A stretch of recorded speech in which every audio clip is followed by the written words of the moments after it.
के साथ खेलने जा रही हूँ। अच्छा ठीक है सुरभि, जाओ। राजा भैया चलो खेलने चलते हैं।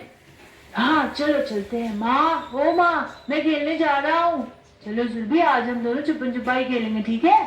ये सुनकर ममता थोड़ा चिंता के भाव से कहती है, ठीक है जाओ खेलो, लेकिन ज्यादा दूर मत जाना। ठीक है माँ, नहीं जाऊंगा। राजा और सुरभि छुपन छुपाई खेलते खेलते दूर जंगल के पास आ जाते हैं। राजा सूखे कुएं में जाकर छुप जाता है। राजा भैया, तुम कहाँ हो? मुझे मिल नहीं रहे हो। कहाँ हो भैया? काफी देर ढूंढने के बाद अंधेरा ढलता देखकर सुरभि रोते हुए घर लौट आती है। इधर ठंडी ठंडी हवा की लहर चलने लगती है। राजा कुएं के अंदर कांपते हुए रोते हुए माँ को पुकारता है, माँ मुझे बचाओ, मुझको डर लग रहा है, यह बहुत अंधेरा है, मुझे बाहर निकालो माँ। तभी कुएं के अंदर से एक जहरीला बिच्छू निकलकर बच्चे को काट लेता है। माँ मुझे बचाओ, मुझे बहुत दर्द हो रहा है। धीरे धीरे बच्चे की आवाज बंद हो जाती है। इधर माँ का मन मचलने लगता है। पूरा गांव बच्चे को ढूंढते हुए लालटेन लेकर जंगल में आता है। पता नहीं मेरा बच्चा कहाँ चला गया, किस हाल में होगा। राजा बेटा, राजा राजा बेटा, कहाँ है तू? तू बाहर आ। तभी गांव के व्यक्ति को कुएं के अंदर लाश दिखाई देती है। वह शोर मचाता है। कुएं के पास भीड़ इकट्ठा हो गई है। राजा की लाश कुएं से निकाली जाती है। संतान के मरने के सदमे में माँ लाश से लिपट कर बिलख बिलख कर रोने लगती है। मेरे कलेजे के टुकड़े, अपनी माँ को और मत सता, चल जल्दी से जाग जा। सुषमा, कहो ना ऐसे उठ जाए।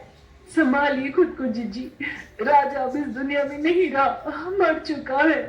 देखो रात हो रही है, बच्चे का क्रियाक्रम कर देना चाहिए। लाश को ज्यादा देर रखना अशुभ होता है। चलो इसे जला देते हैं।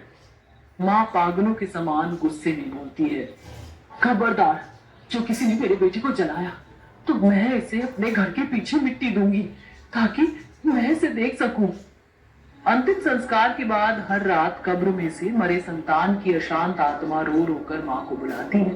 हर सुबह ममता उसी मिट्टी पर लेटी हुई मिलती है और एक दिन वह गुजर गई और चुड़ैल बन जाती है। जहाँ संतान की लाश को मिट्टी के अंदर से निकाल लेती है, तभी उसे भूतिया संतान की भटकती आत्मा साफ साफ दिखाई देती है। एकदम से तेज तूफान उठता है। आसमान में बिजली की कड़क, घना अंधेरा छा जाता है और पेड़ झूमने लगते हैं। संतान को देखकर चुड़ैल का दिल ममता और करुणा से भर जाता है। जगदगाई आंखों से वह संतान को दुलारते हुए कहती है, मेरा राज दुलार, मेरा लाल, तुझे देखने के लिए आंख तरस गई थी।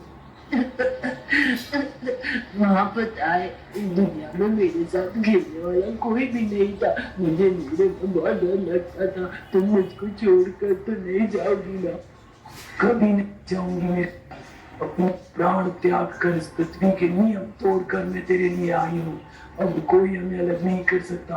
हम दोनों साथ रहेंगे। चलो खेलते हैं। चुड़ैल रात भर अपने भूतिया संतान के साथ खेलती है। चारों तरफ काला गहरा सन्नाटा था। वाह, मुझको ढूंढो, मैं खाऊं। चुड़ैल आंखों पर पट्टी बांधकर संतान की खुशी के लिए खेलती है। कहाँ है मेरा राजा बेटा, कहाँ है? यहाँ भी नहीं है, यहाँ भी नहीं है। कहाँ गया, कहाँ गया? हाँ मिल गया, पकड़ लिया, धप्पा। इसी तरह से दिन गुजरते हैं। सुषमा रात भर घर के अंदर डरी सहमी आवाजें सुनती है। कभी कभी लोगों को सफेद साड़ी में चुड़ैल और उसके बेटे की परछाई भी दिखाई देती है। जहाँ चुड़ैल और उसका भूतिया बच्चा दरवाजे से सुषमा की बेटी को आवाज लगाते हैं, सुरभि, सुरभि, आ जाओ, चलो खेलते हैं, बड़ा मजा आएगा। माँ, राजा भैया मुझे बुला रही हैं खेलने के लिए, मैं जाऊं? माँ देखो, ताई जी भी बुला रही है। ये सुनकर सुषमा का रोम रोम मानो डर से सिहर उठ जाता है। दरवाजे पर कोई भी तो खड़ा नहीं है। सुरभि ये छला हुआ है। राजा भैया अब जिंदा नहीं है। चुड़ैल यह सुनकर जोर जोर से रोने लगती है। मुझे और मेरे बेटे को ठंड लग रही है, क्या हम अंदर आ जाएं? नहीं, अगर मैंने इन्हें अंदर आने दिया तो इस घर में इनका वास हो जाएगा। चुड़ैल के रोने से घर की खिड़कियां जोर जोर से बजने लगती हैं। इसी तरह यदि कोई रात को उनके घर के आगे से गुजरा तो दोनों चुड़ैल माँ बेटे उन्हें भरमाते हैं और डराते हैं। धीरे धीरे दोनों मिलकर लोगों में खौफ और दहशत मचाने लगते हैं। चुड़ैल और उसके बेटे रात भर कभी जोर जोर से खिलखिलाकर हंसते तो कभी सारी रात रोते, जिस पर गांव वाले सलाह मशवरा करते हैं। मुखिया जी, ममता की चुड़ैल और उसके बेटे की क्रियाक्रम करना बहुत जरूरी है, तभी जाकर उनकी भटकती आत्मा को शांति मिलेगी। हर रात उन दोनों के रोने की बड़ी भयानक आवाज सुनाई देती है। हाँ मुखिया जी, ये सच है। कल सुरभि ने भी उन दोनों की परछाई देखी थी। बड़े भाई साहब, अब हमें ममता जीजी और राजा का अंतिम संस्कार विधि विधान से करवा देना चाहिए ताकि उनकी भटकती आत्मा को मुक्ति मिले। तुम लोग ठीक कह रहे हो, उन लोगों को विधि विधान से पंच तत्व में मिलना होगा।